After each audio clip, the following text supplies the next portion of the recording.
창세기 21장 14절부터 21절까지 보겠습니다. 창세기 21장 14절부터 21절까지입니다. 찾으셨으면 같이 봉독하겠습니다. 아브라함이 아침에 일찍 일어나 떡과 물 한 가죽 부대를 가져다가 하갈의 어깨에 메어주고 그 아이를 데리고 가게 하니 하갈이 나가서 브엘세바 광야에서 방황하더니 가죽 부대에 물이 떨어진지라 그 자식을 관목 덤불 아래 두고 이르되 아이가 죽는 것을 참아 보지 못하겠다 하고 화살 한바탕 거리 떨어져 마주 앉아 바라보며 소리내어 우니 하나님이 그 어린 아이의 소리를 들으셨으므로 하나님의 사자가 하늘에서부터 하갈을 불러 이르시되 하갈아 무슨 일이냐 두려워하지 말라. 하나님이 저기 있는 아이의 소리를 들으셨나니 일어나 아이를 일으켜 내 손으로 붙들라. 그가 큰 민족을 이루게 하리라 하시니라. 하나님이 하갈의 눈을 밝히셨으므로 샘물을 보고 가서 가죽 부대에 물을 채워다가 그 아이에게 마시게 하였더라. 하나님이 그 아이와 함께 계심에 그가 장성하여 광야에서 거주하며 활 쏘는 자가 되었더니 그가 파란 광야에 거주할 때에 그 어머니가 그를 위하여 애굽 땅에서 아내를 얻어 주었더라. 아멘. 2023년도 통계인데요. 한국 목회자 협의회에서 한국 갤럽에 이제 의뢰해 가지고 조사한 것이 있습니다. 이제 종종 이렇게 정기적으로 조사하고 그 통계를 내는데요. 이 조사에서는 우리 기독교 인구, 이제 뭐 개신교라고 자꾸 하는데 이 우리 기독교 인구가 771만 명이라고 나와 있습니다. 과거에 우리 한국교회 신자가 교인 수가 1000만이네, 뭐 1200만이네 이런 말을 많이 했어요. 그 말은 이제 옛날 얘기가 되고 말았습니다. 지금은 800만도 안 되는 거죠. 771만 명이라고 작년도 통계니까 최근에 이제 통계가 되겠죠. 퍼센트로 하면 이제 우리나라 인구의 15%라고 하는데 뭐 이것도 적은 건 아니에요, 사실은. 그러나 그 1000만, 1200만 할 때는 25%라 그랬어요. 4명 중 1명꼴이라는 정도로 기독교인 수가 그렇게 많았다. 뭐 이래서 굉장히 그 한국 교회가 막 자랑스럽게 생각했던 적이 있었는데요. 지금은 이제 완전히 그때와는 다른 현상과 조짐을 보이고 있습니다. 근데 이 통계가 계속 떨어지고 있어요. 이 금년도에도 장로교 총회가 이제 9월 중에 있어서 거의 다 끝난 것 같은데 가장 대표적인 교단이 이제 통합측, 합동측 이런 교단인데 그 교단에서도 전부 몇십만씩 계속 줄고 있어요, 해마다. 그리고 뭐 다른 교단은 말할 것도 없이 다 줄고 있는 겁니다, 지금. 그러니까 이게 아마도 몇 년 지나면은 500만 대로 떨어지지 않을까 싶고 계속 아마 떨어져 나갈 거예요. 거기다가 이제 그 가나안 신자라 그러잖아요. 교회 안 나가고 그냥 방황하는 신자들, 이 가나안 신자가 무려 226만 명이라 이렇게 통계적으로 나와 있습니다. 굉장히 많은 숫자죠. 지금 이렇게 자신이 기독교인이라는 그 어떤 의식은 있어요, 항상. 기독교인 아니라고는 안 해요. 근데 교회는 안 나가요. 그런 신자가 이렇게 많다는 얘기입니다. 기독교 신자 수는 이렇게 계속해서 감소하고 있는데 가나안 신자, 속칭 가나안 신자도 계속해서 증가하는 추세에 있다, 그런 얘기예요. 이 같은 현실은 여러 가지를 이제 시사한다고 볼 수가 있는데요. 이 그중 하나가 영적으로 방황하는 신자가 이처럼 많다 하는 얘기가 되겠죠. 방황을 하는 거예요. 신앙생활에서 정착을 못하고 방황을 한다. 교회를 이제 자꾸 떠나게 되고 교회를 다니지를 못하는 이런 상황에 빠지고 있다는 거죠. 이 그분들의 공통된 얘기를 들어보면은 하는 소리가 그거예요. 다닐 교회가 없다는 거예요. 이게 이해가 안 되는 사람도 많을 거예요. 맨 천지가 교회인데 무슨 갈 교회가 없냐고 이러는데 그분들 얘기를 들어보면은 수긍이 돼요. 그만큼 교회에 문제가 많다는 얘기잖아요. 그런 고민들을 저한테 많이 전화로 털어놓는 분들이 있거든요.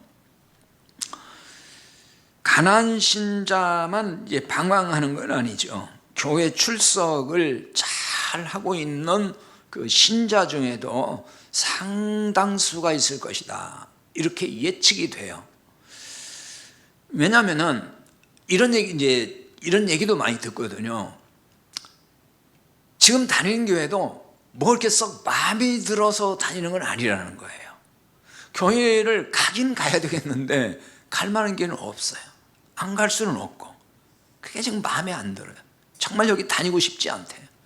근데 어쩔 수 없이 그냥 다니는 신자도 꽤 많다. 이런 얘기거든요. 이런 얘기 참 많이 들어요. 또 나오고 싶어도 인간관계 때문에 나오기 어렵다는 분도 많아요. 왜? 오랫동안 다니면서 그 구축되어 있는 그 인간관계 있잖아요. 성도들과의 오랜 세월 늘 같이 만나고 교제하고 했던 그분들하고 떨어지기가 이제 쉽지 않다. 그런 얘기죠. 아무튼 이런저런 이유로 인해서 교회를 떠나지는 않고 있지만 그렇다고 그 교회가 마음에 들어서 다니는 건 아니다. 그 얘기들을 많이 제가 듣고 있습니다. 그럼 왜 신자가 영적으로 이렇게 방황하게 될까요? 뭐 그 이유는 다양하다고 볼 수 있죠. 얘기를 들어보면 뭐 다양한 이유를 쏟아냅니다. 뭐 여러 가지가 있어요. 들어보면은. 근데 이제 본질에서 보면은 복음을 제대로 깨닫지 못하는 데서 오는 현상이라고 볼 수가 있어요. 본질에 들어가 보면은. 바꿔 말하면은 율법 아래서 신앙생활하기 때문이라는 점이죠. 물론 복음을 깨닫고 나서도 오히려 더 방황할 수도 있습니다. 그런 신자들 많아요. 복음을 깨닫고 보니까 이제 나가던 교회도 못 나가겠고 더 방황이 된다는 거예요. 갈 교회도 없고 너무 힘들다. 이런 얘기들을 많이 합니다. 그러나 이제 복음을 깨닫고부터 달라진 건 있어요. 뭐냐면은 분별이 생겼다는 거죠. 아, 이거는 참 복음이다. 이건 거짓 복음이다. 이 분별이 생기고 그래서 영적으로 어떤 중심을 이제 잡게 됐다고 하는 거. 그전에는 그것도 없었던 거죠. 근데 이제는 그런 점이 달라져 있다. 이런 얘기들을 할 때가 있습니다. 자, 오늘 본문 속에서 이런 여러 가지 문제점들을 이제 볼 수 있는데요. 아브라함 가정에서 하갈의 아들이 이삭을 실용했다는 거 지난주에 살펴봤죠. 그로 인해서 지금 문제가 발생했죠. 하갈과 그 아들 이삭이 쫓겨나게 됐다. 쫓아내라 그랬잖아요. 그래서 이삭이 아니라 이스마엘. 예. 제가 헷갈렸어요. 이스마엘 맞아요. 틀리게 얘기하면 항상 얘기를 하세요. 그거 틀렸다고. 자, 이스마엘과 하갈이 쫓겨났어요. 자, 하갈은 지난주에 율법을 의미한다 그랬죠. 여러 번 설명을 드렸습니다. 갈라디아 4장 25절의 말씀을 인용해서 계속 설명을 드렸는데 다시 한번 볼까요? 이 하갈은 아라비아에 있는 시내 산으로서 지금 있는 예루살렘과 같은 곳이니 그가 그 자녀들과 더불어 종노릇하고. 자, 이 부분은 굉장히 중요하다 그랬어요. 복음을 깨닫는데. 그래서 계속해서 이 부분을 언급을 하는 거예요. 하갈은 아라비아에 있는 시내산으로서 하갈과 시내산을 동일시하고 있는 거예요. 시내산은 율법을 받은 산이에요. 그러니까 율법을 말하는 것이고 그 하갈이 율법이다, 이렇게 사도 바울이 해석을 붙인 거죠. 근데 지금 있는 예루살렘과 같은 곳이다. 그 당시 예루살렘, 그러니까 예루살렘도 하늘에 있는 예루살렘은 복음을 말하는 것이고 그 당시 있었던 땅에 있던 예루살렘은 그거는 이제 율법을 의미하는 거예요. 그가 그 자녀들과 더불어 종로로 됐다 그랬어요. 율법의 종로로 됐다는 얘기죠. 하갈과 그 자녀들이. 자, 그러므로 하갈의 아들 이스마엘도 율법을 의미한다.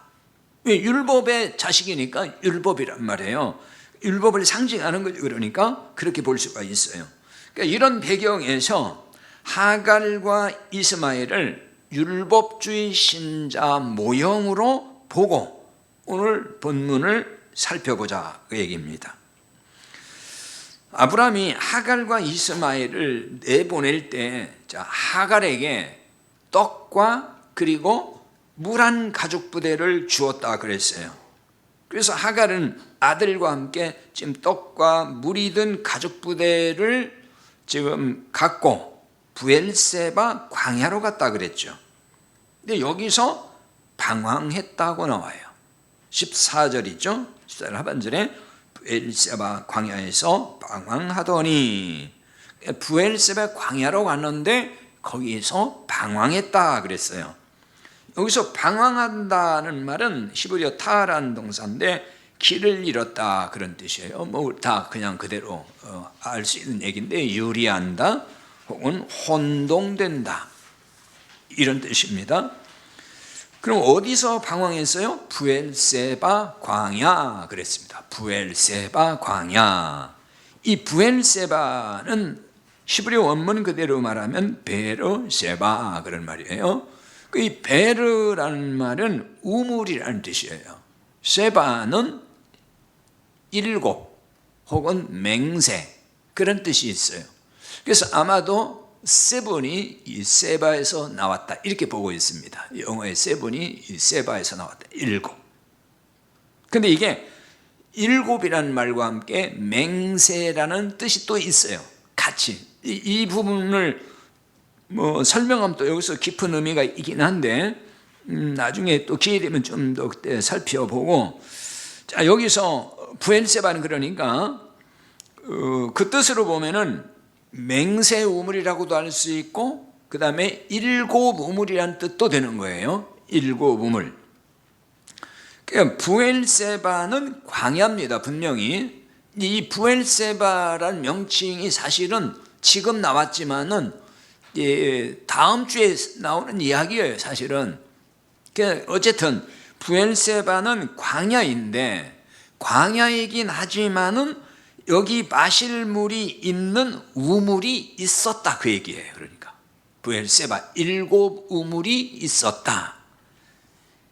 광야인데, 그러니까 일곱 우물이라는 말은 일곱 개의 우물이 있었다라기보다는 완전한 우물이라는 뜻을 담고 있는 거예요. 성경에서 7, 7 이 숫자는 항상 완전을 의미하는 거예요. 온전하다 혹은 성취된 거, 그것을 의미할 때에 일곱이라는 말을 쓰고 있습니다.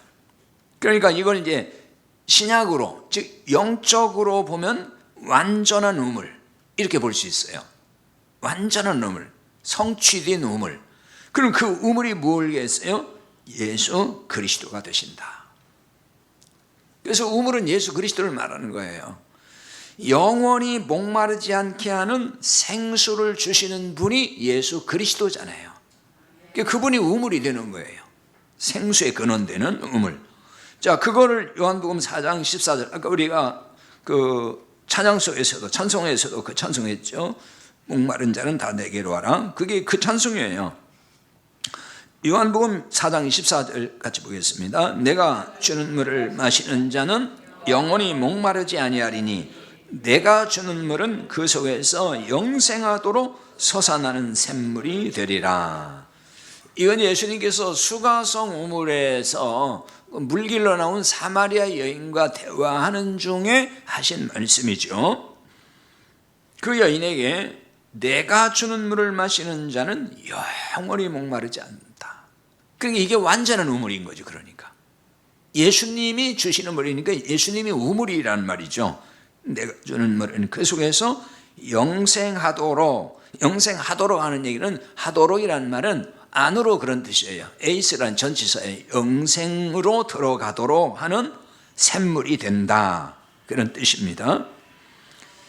하갈과 이스마엘은 부엘세바 광야에서 우물을 발견해야 했다는 거예요. 왜? 부엘세바 광야에는 우물이 있는 곳이니까 거기서 우물을 발견해야 맞는 거예요. 근데 이제 발견하지 못했어요. 이처럼 우리가 신자라면은 광야에서 있지만, 광야 세상에 우리가 사는 세상이 이 광야 세상이지만은 여기서 뭘 발견해야 돼요? 우물을 발견해야 된다. 우물을 찾아야 돼요. 완전한 우물에서 생수를 주시는 예수 그리스도를 만나야 된다 그 말이에요. 그게 우물을 발견한 사람인 거죠. 예수 그리스도를 만난다는 말은 뭘 의미하겠어요? 쉽게 말하면 복음을 깨닫고 믿게 되는 거죠. 예수 그리스도가 복음이잖아요. 그럼 이런 사람은 광야에서 생수가 나오는 우물을 발견하는 것과 같다 그 얘기예요. 그게 그 말이에요. 그리고 이 우물을 발견하지 못하면, 즉 복음을 깨닫지 못하면은 늘 방황할 수밖에 없다는 거예요. 방황이라는 건 거기서 나오는 거예요. 복음을 몰라서, 예수님을 모르니까. 그러니까 세상 것에 갈증을 느끼고 사는 거죠. 그게 다 방황이에요. 물질에, 돈에 갈증을 느껴요. 먹고 살 돈이 없는 것도 아니에요. 그냥 먹고 살 수 있었는데도 맨날 돈 하면서 그냥 거기에 그렇게 갈증을 느끼고 그걸 목말라 하고 그냥 더 많이 갖고 싶어서 더 막 이러고 나간단 말이에요.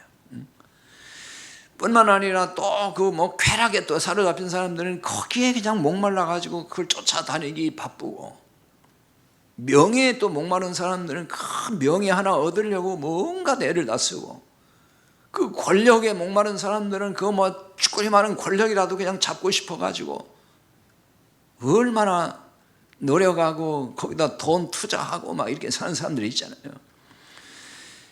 그게 다 뭐겠어요? 인생의 방황이잖아요. 뭐가 안정이 안 돼 있어. 그런 사람들 그냥 목말라가지고 막 갈증을 느껴요. 이뿐만 아니라 영적으로도 갈급하고 갈증을 느끼는 사람들이 많아요. 이건 영적인 방황이죠. 뭐가 영적으로 지금 안정이 안 돼 있어요. 그 방황을 하고 있어 항상. 복음의 말씀을 들을 때면은 그 순간은 괜찮아요. 그 순간은. 그러나 그 시간이 지나면, 즉 그 말씀을 듣고 그 시간이 지나면은 다시 원점으로 돌아간다는 거예요. 똑같아요. 예배 끝나고 그냥 나가면, 예배당 문만 나가면은 역시 또 마찬가지. 이전 상태로 똑같이 돌아가고, 그게 또 갈증을 하고 목말라 하고 이렇게 살아가는 사람 많습니다. 신자가 힘든 이유는 그래서 힘들어요.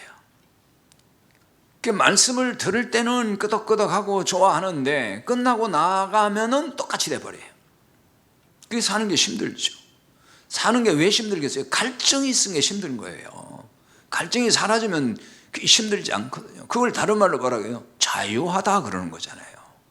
자유롭지 못하다는 게 갈증인 거예요. 갈증이 딱 해결되면은 자유로워져요. 그래서 사는 게 거기 평안이 있는 거예요. 자유로우니까. 그렇지 못해. 설교 들을 때는 자유로운 것 같아. 끝나면 또 마찬가지. 그런 사람은 스스로 자기를 들들 볶아요. 힘들게 산다 그 얘기입니다. 고통을 당해. 그게 다 방황의 한 종류인 거예요. 그럼 왜 이런 현상이 나타날까요? 교회를 다니는 사람 얘기를 하는 거예요 지금. 교회 다녀요. 말씀은 들어요. 그러니까 내가 스스로 자기가 직접 복음을 깨닫지 못하고 그 복음의 말씀을 듣긴 하는데 그거를 그냥 정보로만 알아들어요. 정보. 지식으로 머리에 그냥 쌓아둔다는 거예요. 지식으로만. 그건 하나의 정보예요. 정보. 아, 이런 얘기도 있구나. 아, 교회에서 이런 얘기도 하는구나. 성경에서 이런 얘기도 하는구나. 그럼 그런 사람은 불교에 가서 아, 불교에서도 이런 얘기도 하는구나. 똑같은 거예요. 뭐가 다르냐고요. 그런 사람이 힘든 거예요. 신앙생활이. 그건 뭐예요? 내 것이 아직 안 됐다. 그 얘기입니다. 내 것이 안 된 거예요. 복음이 내 것이 아니라는 얘기예요. 그러니까 복음을 깨달았다는 말은 믿음으로 내 것이 된 것을 말하는 거지, 머리가 좋으니까 이해는 잘해요. 사람들 요즘 머리 영특하잖아요. 뭔 얘기하면 그 논리적으로 얘기하면 다 알아듣고 아 그래 그 말이구만. 그건 안다고. 근데 그걸 내 것이 아니야. 믿음으로 내 것을 만들어야 되는데 내 것이 아니다는 거예요. 목사가 설교하면 들어보니까 뭐 그럴듯하네. 맞아. 뭐 그렇지. 그 말이 맞지. 그리고 나서 또 딴 목사 설교 들으면 아유 그래 그 말도 맞지. 다 이런다고요. 그건 그 사람은 이 정보 저 정보 그냥 많은 정보를 수집하는 정도밖에 안 돼. 그건 내 것이 아닌 거예요. 자기 것이 안 돼. 자기의 피와 살이 안 됐단 말이에요. 그러니까 힘들다 그 말입니다. 자, 하갈이 영적으로 보면 이런 사람의 유형이라고 볼 수가 있어요. 그러니까 아브라함이 하갈에게 지금 뭘 주었어요? 14절이죠. 떡과 물 한 가죽 부대를 줬어요. 그래서 하갈이 그거를 어깨에 메고 이제 나온다고요. 하갈이 아브라함에게서 받은 떡과 물을 언제까지 먹고 마시고 있겠냐고요. 그 남이 준 거 지금 받은 거잖아요. 그러니까 하갈이 직접 우물을 발견하고 거기서 물도 떠야 되고 그걸 가지고 또 떡을 만들어야 되고 그래야 되는데 지금 하갈은 그렇게 하는 형편이 아니에요. 지금 그런 사람이 아닌 거예요. 그냥 아브라함에게서 떡과 물을 한 가죽 부대 받아가지고 그냥 나왔을 뿐이에요. 그러니까 그거 먹고 떨어지면 끝인 거예요. 이제 없는 거죠. 하갈이 받아온 가죽 부대의 물이 이제 결국 다 떨어졌습니다. 그러면 우물에 가서 물을 길어야 되잖아요. 지금 물 떨어졌으니까. 하지만 우물을 발견하지를 못하고 있단 말이에요. 그럼 우물이 없어서가 아니에요. 부엘세바라는 곳은 우물이 있는 곳이에요. 근데 우물을 못 찾고 있단 말이에요. 눈이 가려졌어. 못 보고 있어요. 그게 문제라는 거예요. 그래서 더욱 방황이 되고 이제 아들이 죽을 것 같아. 이제는 먹을 것 떨어졌죠.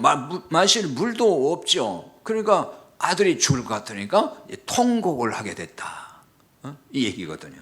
그게 16절이에요 16절 볼까요? 이르되 아이가 죽는 것을 참아 보지 못하겠다 하고 화살 한바탕 거리 떨어져 마주 앉아 바라보며 소리내어 우니. 죽는 걸 참아 못 보겠다는 얘기잖아요. 근데 화살 한바탕 거리 그랬는데 이게 무슨 말일까요? 화살, 이 한바탕 거리라는 얘기는 이 원래 이 원문의 뜻을 보면은 그냥 쏜다는 뜻이에요. 타하라는 말인데 화살을 쏘았을 때에 떨어지는 그 거리, 그게 여기서 한바탕 거리, 화살 한바탕 거리라고 한 거예요. 화살을 쐈을 때 저 문 앞에 떨어지면 거기 그 거리, 그러니까 서로 그 아들하고 엄마가 이게 떨어져 가지고 거기서 소리 내어서 엉엉 울었다 그 얘기예요. 지금 신세가 너무 처량하잖아요. 여기서 이제 다 죽는구나 우리가. 자, 떡과 물은 진리의 복음이고 이게 영원한 생수예요. 자, 이런 부분은 뭐 더 설명 안 해도 아시겠죠. 그러니까 이 복음을 들어서 아는 것으로만 그치면 안 된다 그 얘기예요. 이제는 깨닫고 스스로 우물에서 물을 떠서 마셔야 된단 말이에요. 이렇게 안 되면 복음의 말씀을 들을 때는 좋아요. 들을 때 누군가가 그렇게 안겨주니까 들을 때는 좋은데 시간이 지나면은 또 갈증이 와요.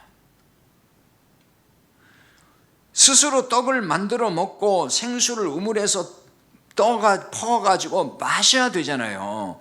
근데 지금 그렇게를 못하고 누가 갖다 주면은 먹고 또 없으면 본인은 그냥 끄시고 어디서 어떻게 먹는지도 모르고 마실지도 모르고, 그래서 이게 문제라는 거예요.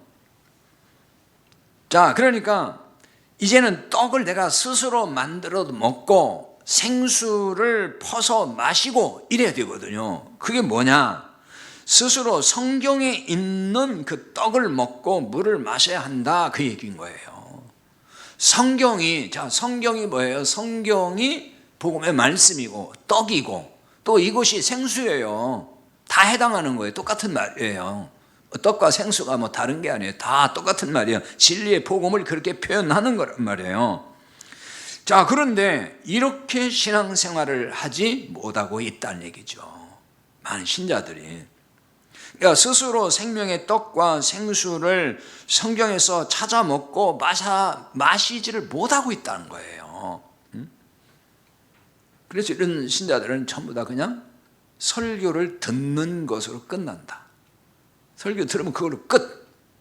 그 다음에 없어요. 그리고 나가면 잊어버리고 그럼 똑같이 되는 거죠. 뭐 기억력이 한계가 있잖아요.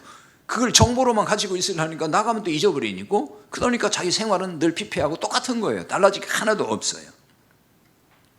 그러니까 설교를 듣고 이해하고 공감했다고 하는 거 그거 중요하지만은 그게 본질 아니에요. 그걸로 끝나고 있다는 거예요. 많은 사람들이.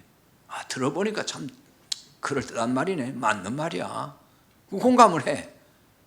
끄덕끄덕 한단 말이에요. 그걸로 끝나면 그건 내 것이 아니라 그랬죠.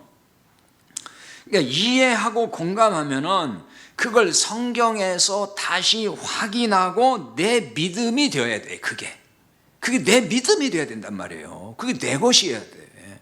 내 것이 되는 거죠, 그게. 그러니까 내 믿음으로 고백하고 확신해야 되는 거죠. 이제는 내 것으로 만들어야 된다는 게 그런 거예요. 사도행전 17장 11절에 보면요, 거기 제가 기록해 놓진 않았는데 거기에 뭐 이제 이런 얘기 나와요. 베레아 사람들 이야기 나오거든요. 베레아 신자들, 베레아에 있는 사람들은 데살로니가 있는 사람들보다도 더 너그러워서, 그 전에 그 개역 성경은 신사적이어서 뭐 이렇게 번역을 했었는데 이 개역 개정판에는 이제 너그럽다고 번역을 했어요. 그 너그럽다는 얘기는 이제 마음이 고상하다 그런 뜻이거든요. 더 너그러워서 간절한 마음으로 말씀을 받고 이것이 그러한가 하여 날마다 성경을 상고함으로 그래요. 사도 바울에게 예를 들어서 말씀을 들었어요. 그 당시 말씀이라는 건 그 성경은 구약이거든요. 바울은 구약 성경을 가지고 복음을 계속 설명을 하는 거예요. 그러니까 베레아 사람들은 듣고 끝난 게 아니란 말이에요.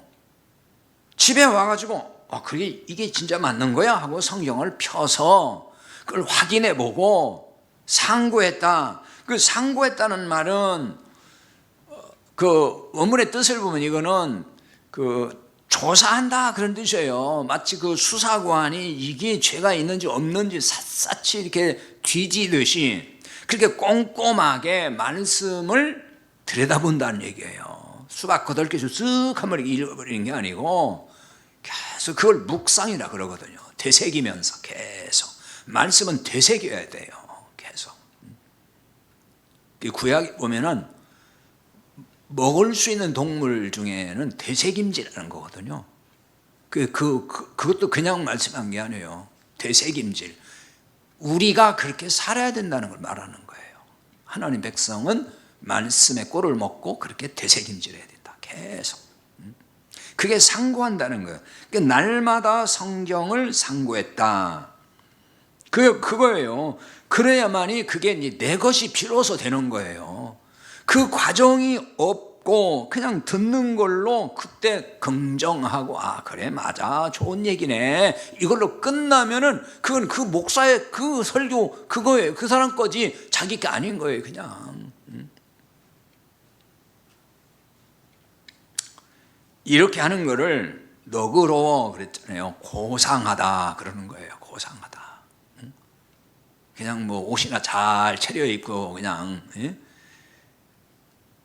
외형적으로 그냥 고상한 척 그냥 앉아있다 가고 그게 고상한 게 아니고 하나님의 말씀을 그렇게 정말 간절한 마음으로 받고 그리고 그게 진짜 이게 복음이 이런 건가 하고서 들여다보고 그래서 확인하고 그걸 깨달아지는 대로 내 것으로 다 만들어버리는 거, 그게 고상한 신앙생활이에요.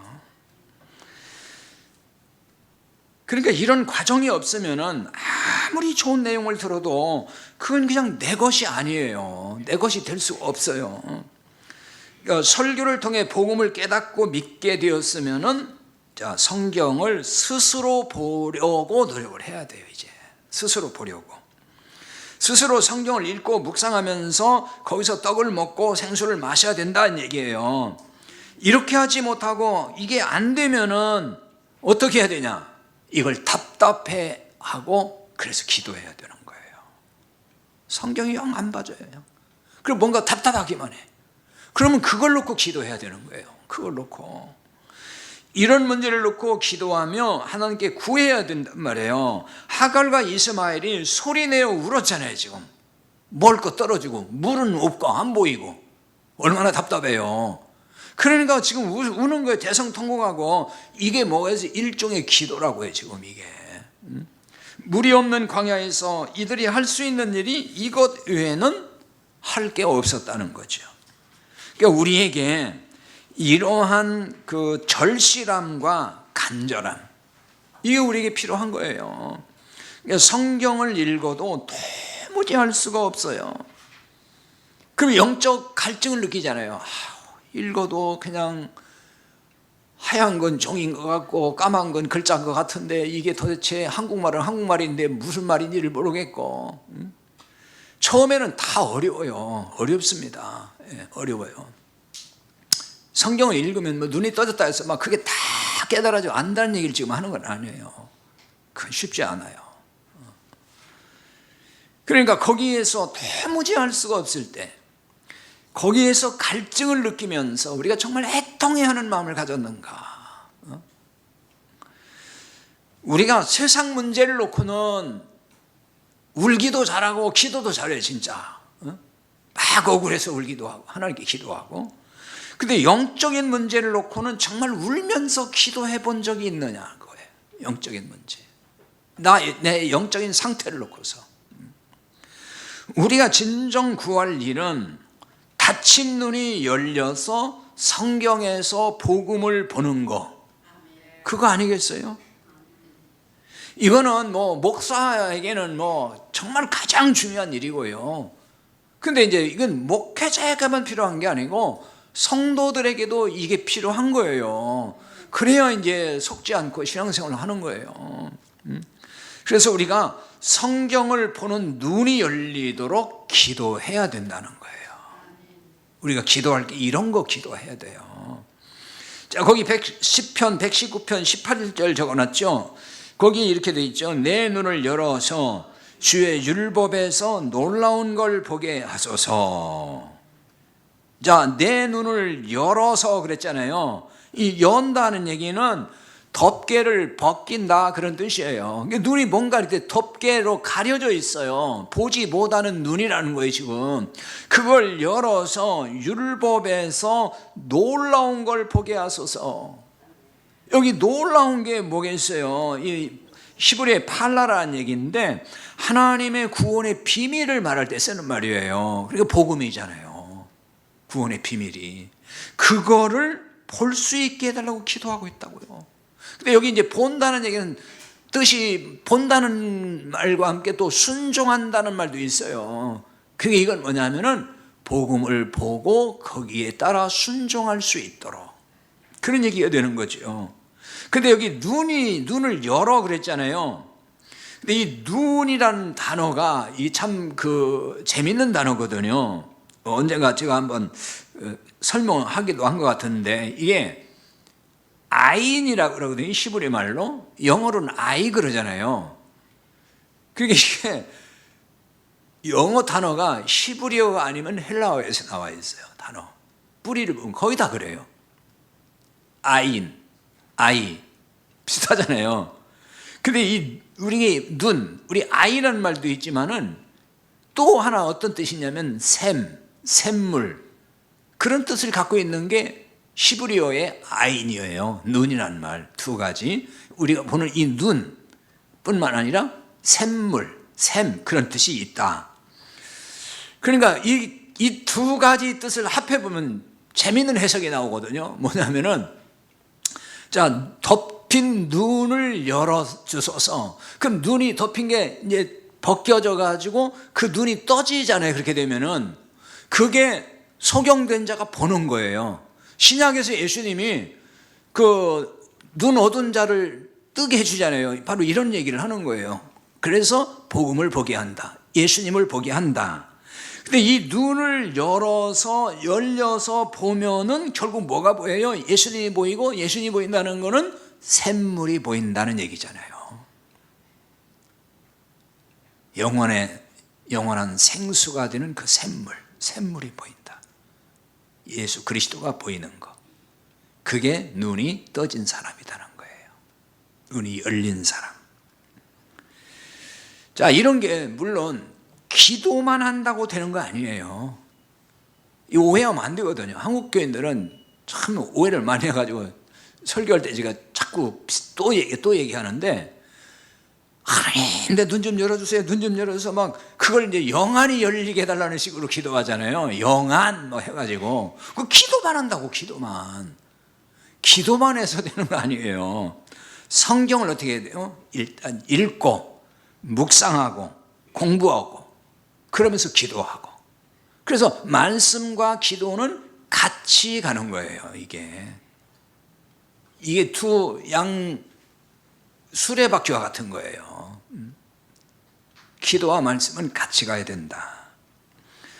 이제 성경을 여러분이 읽을 때 제가 말씀드렸지만, 우리말 이 현재 개역 개정만 봐가지고는 이해하기가 참 힘든 게 많아요. 그래서 표준 세번역 성경이라든지 쉬운 성경, 또 킹제임스 한글 버전 뭐 등등, 그런 것 좀 여러분이 조금 여유가 되면은 그런 것도 구입해서 비교해서 같이 보면은 이해가 훨씬 빨라요. 그냥 하나만 보는 것보다. 그래서 여기에 막히면은 다른 거 번역해서. 여러분들이 원어 성경을 참고하기에는 너무 어렵잖아요. 그거 하기는 쉽지도 않고. 그러니까 그렇게 번역서로 비교해서 봐도 본문 자체를 이해하는 데는 큰 무리는 없어요. 그리고 성령님이 그렇게 될 때 우리를 눈을 열어서 깨닫게 해주는 거예요. 그래서 복음을 자꾸 깨닫게 해준단 말이에요. 그건 사람의 머리 좋아서 되는 게 아니에요. 성령님이 우리를 깨닫게 해줘야만 깨닫게 된다, 그 얘기입니다. 그래서 그렇게 기도하면은 하나님이 우리 눈을 열어서 보게 하시는 겁니다. 자, 17절 보세요. 17절에 그렇게 되어 있죠. 17절 먼저 봅니다. 하나님이 그 아이의 소리를 들으셨으므로 하나님의 사자가 하늘에서부터 하갈을 불러 이르시되, 하갈아 무슨 일이냐, 두려워하지 말라. 하나님이 저기 있는 아이의 소리를 들으셨나니. 자, 그 아이의 소리를 들으셨다. 하나님이 그 우는 소리를 들었어요. 기도를 들었다는 얘기죠. 그러므로 자 19절 가서 봅니다. 19절, 하나님이 하갈의 눈을 밝히셨으므로 샘물을 보고 가서 가죽 부대에 물을 채워다가 그 아이에게 마시게 하였더라. 하나님이 하갈의 눈을 어떻게 했어요? 밝히셨다 그랬어요. 밝히다 하는 얘기는 눈을 뜨게 했다, 열었다 하는 얘기예요. 파카을에서 눈을 열었다. 아까 이제 가려진 게 있다 그랬죠. 그거를 벗겨줬다는 얘기예요. 그래서 보게 했다. 그러니까 하갈의 눈이 이제 열렸어요. 이거를 보고 우리는 이제 신약적으로 영안이 열렸다 이런 말을 하는 거예요. 근데 영안이 열렸다는 거를 또 오해를 해서 많은 사람들이 그 영안이 열리면은 막 환상 보고 남이 못 보는 거 막 계속 뭘 보고 뭐 이런 얘기 하잖아요. 사람 마음을 꿰뚫어 보고 막 투시 은사 받았다 그러고 그런 걸 보고 영안이 열렸다는 게 아니에요. 복음의 눈이 열리는 거예요. 복음의 눈이. 자, 하갈의 눈이 열렸어요. 그러자 보이지 않던 뭐가 보였어요? 샘물을 보고 그랬잖아요. 하나님이 눈을 밝히셨으므로 샘물을 보고, 없던 샘물이 나타난 게 아니에요. 있던 것이 안 보였는데 이제 보이게 됐다는 얘기잖아요. 샘물이 보였다. 그래서 이제 얼마나 반갑겠어요. 그 물을 떠서 이스마엘에게 마시게 했습니다. 이건 영적으로 뭘 깨닫게 하는 걸까요? 분명히 광야에 우물이 있었어요. 아까 부엘세바 그랬잖아요. 우물이란 뜻이라 그랬죠. 그런데 눈이 닫혀서 보이지 않았는데 이제 눈이 열리면서 보이지 않던 우물이 눈에 들어왔다, 그 얘기잖아요. 보이지 않던 샘물이 보인다는 말은 보이지 않던 복음이 보인다는 뜻과 같은 거예요. 신학적으로 보면은. 자, 어디에 있는 복음이 보여요? 성경에 있는 복음이죠. 성경이 복음서잖아요. 복음의 말씀이잖아요. 그러니까 성경 속에 있는 복음이 보여요. 성경에 계시하고 있는 그리스도가 보인다는 얘기예요. 근데 눈이 닫히면은 성경을 읽어봐야 그게 안 보여요. 보이지 않던 예수 그리스도가 성경에서 보여야 됩니다. 눈이 닫혀 성경에서 복음을 보지 못하는 사람에게는 이제 그 성경이 뭘로 보이냐면 광야로 보여요. 광야. 성경은 성경인데 광야. 그 광야가 뭐예요? 재미없고 딱딱하고. 그게 광야잖아요. 그런 내용의 이야기로만 보인다는 거예요. 성경 읽으면, 그래서 잠이 안 올 때 성경 읽으면 잠이 잘 온다 그러잖아요. 수면제라 그러잖아요. 소설책 읽을 때는 잠이 안 오는데 성경 읽으려고 딱 읽다 보면 그냥 자기도 모르게 잠이 안 온대. 그러니까 밤에 잠 못 자시는 분은 성경책 읽으세요. 자, 근데 이제 성경에 눈이 떠진 사람은 수면제가 아니고 오히려 잠을 깨는 약이 돼요. 그때부터는 성경에 있는 복음이 보이는 거죠. 성경에 계시하고 있는 그리스도가 보인단 말이에요. 근데 보이지 않는 신자는 광야로 보이기 때문에 그래서 성경을 가까이 하질 않아요. 왜? 봐야 이게 아무리 봐도 딱딱하고 재미없고 그냥 읽다 말 거예요. 그것도 항상 마태복음부터 시작하잖아요. 마태복음도 딱 마음 먹고 시작했는데 누가 누구를 낳고 누가 누구를 맨 낳고만 나요. 이게 뭐야 이게 하고서 딱 접어버리고 항상 그렇게 시작하고 말아요. 가까이 하고 싶어도 가까워지지 않는다는 거죠. 그래서 성경은 그냥 주일에 예배드릴 올 때에 가지고 오는 성경책. 그래서 오늘 어디 봅니다 하면 그때 한번 딱 펴보고, 그리고 덮어놓으면 일주일간 그대로 덮어진 상태. 일주일에 한 번씩만 열어주는 이런 상태가 되고 만드는 거죠. 그러니까 이런 사람에게 성경은 그냥 단지 윤리 도덕책에 불과하다. 또는 하지 말라고 하는 율법책으로만 보인다는 거죠. 그래서 복음을 못 보면 성경이 그냥 율법책이에요. 그래서 성경 읽으면 다 하지 말라, 하라 하는 명령으로만 다 보인단 말이에요. 그러니까 설교자가 복음을 못 보면 전부 그렇게 설교를 할 수밖에 없어요. 어쩔 수 없어요. 안 보이니까 설교를 해야 되겠고. 그러나 눈이 열려 성경에서 우물이 보이면 성경에서 생수를 길어 올린단 말이에요. 하갈이 샘물을 보고 가서 가죽부대에 물을 채워 넣듯이 이제 그런 현상이 나타나는 거죠. 그래서 우리도 가죽부대에 물을 채워야 하는 거예요. 가죽부대에 물을 채우는 건 뭘 의미할까요? 가죽부대에는 주로 이제 물이라든지 포도주를 담는 일종의 용기입니다. 성경에서 보면은. 근데 가죽부대에는 이제 우리를 비유적으로 말할 때도 있어요. 그래서 거기 시편 119편 83절 적어놨는데요. 거기 읽어볼까요? 내가 연기 속에 가죽부대같이 되었으나 주의 율례들을 잊지 아니하나이다. 내가 연기 속에 가죽부대같이, 자기를 이 시인이 가죽부대라고 지금 비유한 거잖아요. 이 말은 연기에 그을린 가죽부대 그런 뜻이에요. 아무튼 여기서는 자기를 가죽부대 같다 이렇게 얘기를 하고 있어요. 그러니까 가죽 부대에 물을 채운다는 얘기는 내 안에 물을 채우는 거죠. 내가 가죽 부대니까 여기에 물을 채우는 거예요. 자, 물은 뭐예요? 복음이잖아요. 말씀이에요. 복음의 말씀으로 우리 안에, 내 안에 늘 채워야 한다는 거예요. 그래서 그 19절에 채운다 하는 얘기는 가득 찬다는 얘기, 충만한다. 그래서 만족시킨다 이런 뜻이 있습니다. 근데 이게 원문에는 미완료 시제로 되어 있어요. 그러면 미완료 시제가 뭐예요? 계속해서 충만하게 채워오는 거, 그걸 의미하는 거죠. 계속해서 끝나지 않은 거예요. 계속 채워가는 거. 복음의 말씀으로 충만하게 채우는 겁니다. 근데 그거는 한번 채운 걸로 끝나는 게 아니라는 거예요. 계속해서 채워가야 된다. 그래서 사도행전에 보면은 자, 이걸 이제 다른 성령 충만이라고 하거든요. 그럼 이제 성령 충만을 사도행전 2장에 박잖아요. 근데 그 뒤에 가보면 또 충만을 받다, 또 충만을 이런 말씀이 나요. 그러니까 재충만, 그러니까 계속해서 또 채워가는 거, 또 채워가는 거. 그걸 말하는 거예요. 그러니까 성령 충만을 오해하면 안 돼요. 성령 충만은 말씀으로 충만해지는 거예요. 진리로, 복음으로 충만해지는 거지. 생각해 보세요. 성령은 하나님이시잖아요. 하나님의 영, 하나님이잖아요. 그럼 하나님이 무슨 물건도 아니고 어디다 이렇게 조금 채워졌다가 또 늘어났다가 그거 아니잖아요. 그러니까 진리의 말씀으로 채워진다는 얘기를 하는 거지. 무슨 하나님이 무슨 물건 채워지듯이 양쪽으로 하나님 우리 안에 들어오고 이런 게 아니란 말이에요.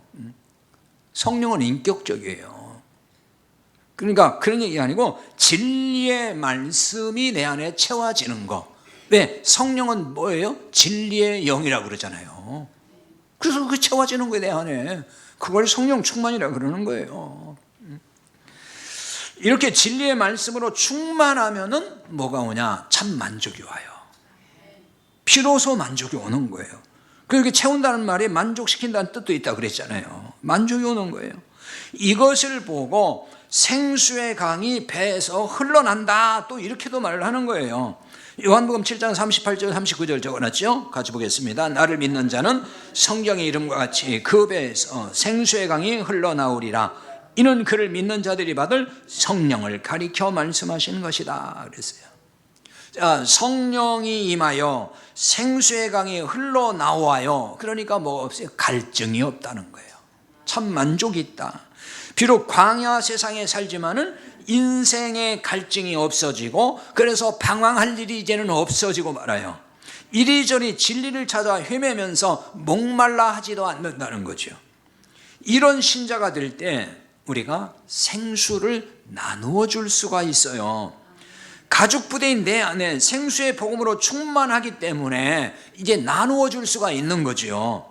나의 가죽 부대에 생수가 없는 신자가 어떻게 생수의 복음을 남한테 이렇게 퍼줄 수 있겠냐고요. 내 안에 고갈되어 있는데. 나 혼자만 생수를 마시며 즐기는 사람을 이걸 그리스도인이라고 하는 게 아니에요.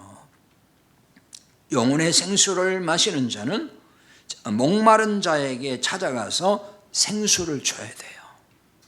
내 안에 있는 거 자꾸 같이 퍼서 줘야 되는 거죠. 이런 일을 쉬운 말로 전도라고 하는 거예요.